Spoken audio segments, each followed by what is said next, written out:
Okay, moving on to the next segment of today's show. I wanted to talk about Sunday's game between the New Orleans Saints and the Philadelphia Eagles, and the Eagles ended up winning the game by a final score of 24-21. And going into this game, there were a lot of headlines. Obviously, Jalen Hurts, the rookie quarterback that the Philadelphia Eagles drafted from the University of Oklahoma, was making his first career NFL start. And after all Carson Wentz has been through this season, we all know he's really struggled, and his future in Philadelphia right now is unknown.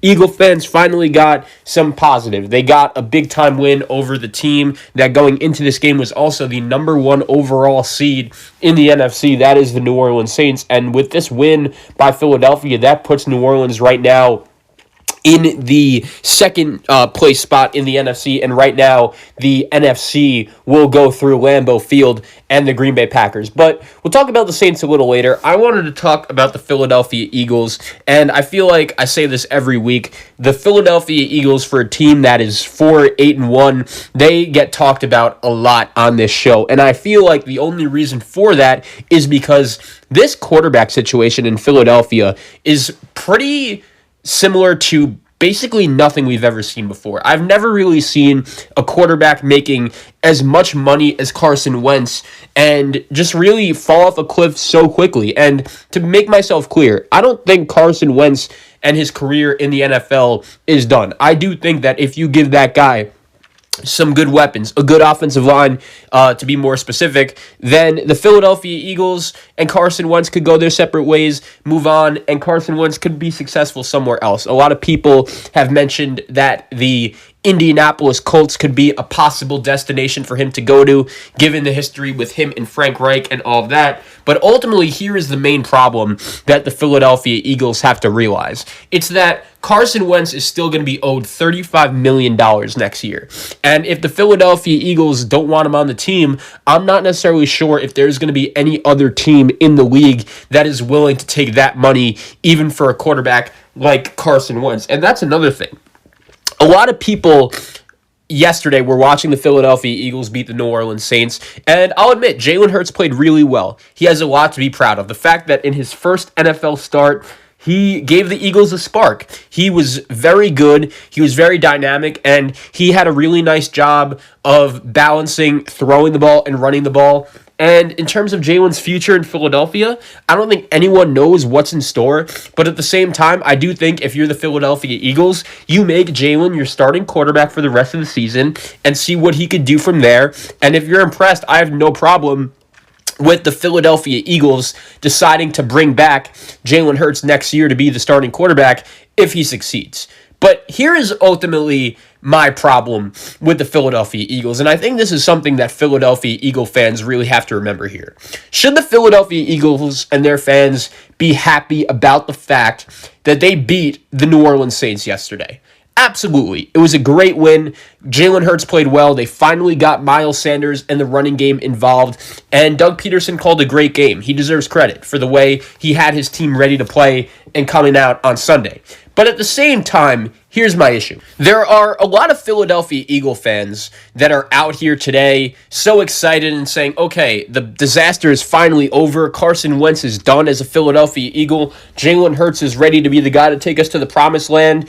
And finally, Doug Peterson decided to bench Carson Wentz, and no wonder we win. And I get it. If I'm a Philadelphia Eagle fan today, I'm pretty excited too. I just beat and outplayed the number one team in the NFC, and the Eagles played their most complete game on both sides of the ball all season. I really liked the way their defense was able to respond to the little spark Jalen Hurts was able to give the Birds on offense. You see Duke Riley, Brandon Graham, Derek Barnett all making plays. So the Eagles played a great game. I don't think anyone is denying that. But at the same time, if Jalen Hurts is winning these games and he is making it harder and harder for you to believe that he is not the future quarterback of the Philadelphia Eagles, then I think we could have a problem here. Because even though the team is winning games, and this has nothing to do with the playoffs. I know technically the Philadelphia Eagles could still win the NFC East, and if Jalen Hurts wins the NFC East, fine. That's, good for him. If the Eagles want to make the playoffs, that's all good. I don't think they will, but the NFC East is certainly still in the picture. They just have to end their season playing really well and hope Washington and the Giants take some stumbles before the end of the season. But what I will say is this. I think Eagle fans have to remember that if Jalen Hurts plays well, that is not going to be the fixture to your problem. Your problem is that your general manager, Howie Roseman, and rightfully so, by the way. I'm not criticizing Howie Roseman for making the deal because, to be honest, I thought Carson Wentz was worth that money. He has made the playoffs in each of the last 3 seasons in the NFL, 3 of his first 4. And I think prior to this year, Carson Wentz did give you every reason why he deserved that money and why he could be the future quarterback of the Philadelphia Eagles for a really long time. But the bottom line is this: no matter who you want to blame it on, whether it's the offensive line, whether it's just the organization as a whole, Carson Wentz has been brutal this year. He has been so bad that Eagle fans who were pretty happy about the fact that he just got paid that big time deal, it's gotten to a point where Eagle fans are even like, okay, enough is enough. We needed to change that quarterback. It's time for Jalen Hurts to be the guy, and we'll see where that takes us. And by the way, just to make myself clear, I don't think Carson Wentz is the only person to blame for the Philadelphia Eagles and everything that's gone down with them over the last couple weeks. I think there have been plenty of instances where Doug Peterson just straight up does not have his team ready to play, aka the New York Giants game. There was no reason why the Philadelphia Eagles should have not only lost that game, but gotten blown out and run out of the building. The Browns game, they never really stood a chance in. Seattle, that game, they never really stood a chance in. So Philadelphia has had their problems, and I don't think it's all because of Carson Wentz. Does a lot of it have to do with him?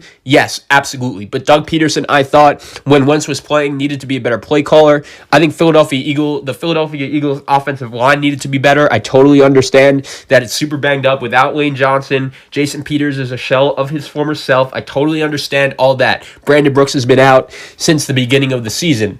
But at the same time, I think Eagle fans need to look at the big picture. You have a general manager that decided to pay this quarterback $35 million. And I'm just stating the facts here. Personally, would I have paid Carson Wentz that money? Yeah. But at the same time, when I look at it from Jeff Lurie's perspective, and Jeff Lurie is the owner of the Philadelphia Eagles, and he's known to be one of these owners in the league that actually cares about football. It is so important to him that the Philadelphia Eagles are a successful franchise and are winning games. And I can tell you, not every owner is like that. So put yourself in Jeff Lurie's shoes. You just gave your GM, Howie Roseman, $35 million to sign Carson Wentz. And when you decided to give Carson Wentz that contract, I think it ultimately meant that not only did Howie Roseman and the Eagles trust Carson Wentz that he could be the quarterback of the future, but he trusted Doug Peterson as a head coach to keep on developing Carson Wentz in the right way and scheme the offense properly in order to put not only Carson Wentz, but the rest of the Eagles in a good position to win. But ultimately, that's not what happened. As a matter of fact, the opposite happened. Carson Wentz has been so bad that we all know what the deal is. Eagle fans don't want him here anymore. Most of the media thinks he should be out of Philly. And to be honest, I think a change in scenery could be the best way to go for Carson Wentz if a team is willing to trade for that big contract of his. And I'm not trying to say that none of this at all is Carson Wentz's fault, but at the same time, I do think that he is not the only party to blame here. I think Doug Peterson has failed Carson Wentz as a head coach. I think that more specifically Howie Roseman has failed Carson Wentz as a GM. And if you're Jeff Lurie, the owner of the Philadelphia Eagles, and you see firsthand that your team that is in the NFC East, which could be the worst division we've ever seen. And I know the Washington football team and the Giants have both been playing much better as of late. But let's face facts. There is no reason why, when you look at the talent and the season and how the season has gone down for Dallas, how the season has gone down for the Giants with them starting 0-5, how the season has gone down with Washington, they haven't really peaked until recently. This NFC East was really up for grabs for the Philadelphia Eagles to take. And unfortunately, they've not been able to get the job done. And if I'm Jeff Lurie and I see that my general manager decided to pay my quarterback $35 million, and now he's not even good. The whole city wants him gone. Let's not also forget that you could blame Howie Roseman for even deciding to bring back Carson Wentz instead of Nick Foles. Now, technically, would I have brought back Nick Foles and let Carson Wentz go after the Super Bowl? No. But the fact that there was all this talk about a statue possibly being built in Philadelphia for Nick Foles and his heroics for the Eagles winning the Super Bowl, if you're Carson Wentz, that's not going to particularly make you feel good. And once again, I'm not using it as an excuse for Carson Wentz. If you're a player in the NFL, you should be able to know your job could be open to anyone at any time. But let's face facts. Carson Wentz was coming off an MVP kind of season, and we all know what happened. He tore his ACL in that game in Los Angeles against the Rams, and to be honest, I don't think he's been the same player since. But let's not forget, he was a guy that threw a touchdown pass with that torn ACL a couple plays later. He stayed in that game. He did whatever he could to win, and I think that showed, at least to me, that he's willing to do whatever it takes in order to win. And then I understand Nick Foles deserves a lot of credit for how he did with the Super Bowl and how the Philadelphia Eagles are a team that, let's face facts, before that year, they've never won a Super Bowl. And that Super Bowl was something that Eagle fans in Philadelphia were really coveting for a really long time. And Nick Foles got the job done. I understand why Eagle fans like him so much. But at the same time, once the Eagles decided to move on from him, and you saw him just not play well at all in Jacksonville, we all see what he's doing in Chicago. I think you could realize that, all right, it was the obvious move not to bring him back, but let's just stop with the statue talk until, maybe Carson Wentz retires or something, because the fact that Nick Foles' name just kept on being brought up and kept on being brought up, I think that's something that has really affected Carson Wentz in a negative way. Oh yeah, how about the Eagles drafting Jalen Hurts? If you're a franchise, and I understand Jalen Hurts played really well against the Saints, and he deserves a lot of credit, and there is a small chance that he could be the quarterback of the Eagles going forward, but that's not even my point. My point is, why are you drafting a quarterback in the second round if at the time you believe that your quarterback that was starting in Carson Wentz was worth $35 million per year? Oh yeah, let's not also forget that this GM drafted passed on Justin Jefferson in order to take Jalen Reagor, which, look, Jalen Reagor is not bad. He is a guy that can make plays, and his future is still very bright. We still don't know what exactly he is as an NFL player right now, but we all see what Justin Jefferson has been doing in Minnesota. He's been balling out with Kirk Cousins there. Oh yeah, how about a couple drafts ago when this guy decided to take J.J. Arcega-Whiteside? Does anyone know who that is on the Eagles? J.J. Arcega-Whiteside, the wide receiver out of Stanford. They take him a couple picks before DK Metcalf. Could you imagine how different this Eagles offense and how different Carson Wentz's career could have gone over the last couple of years if you give him DK Metcalf and Justin Jefferson instead of Jalen Reagor and J.J. Arcega-Whiteside? I just want you guys to think about that for a second. So when you combine those things along with the offensive line when Wentz was there just not playing well at all, the poor coaching, the poor play calling, the fact that this team was not ready to show up to play each and every week, that was a problem.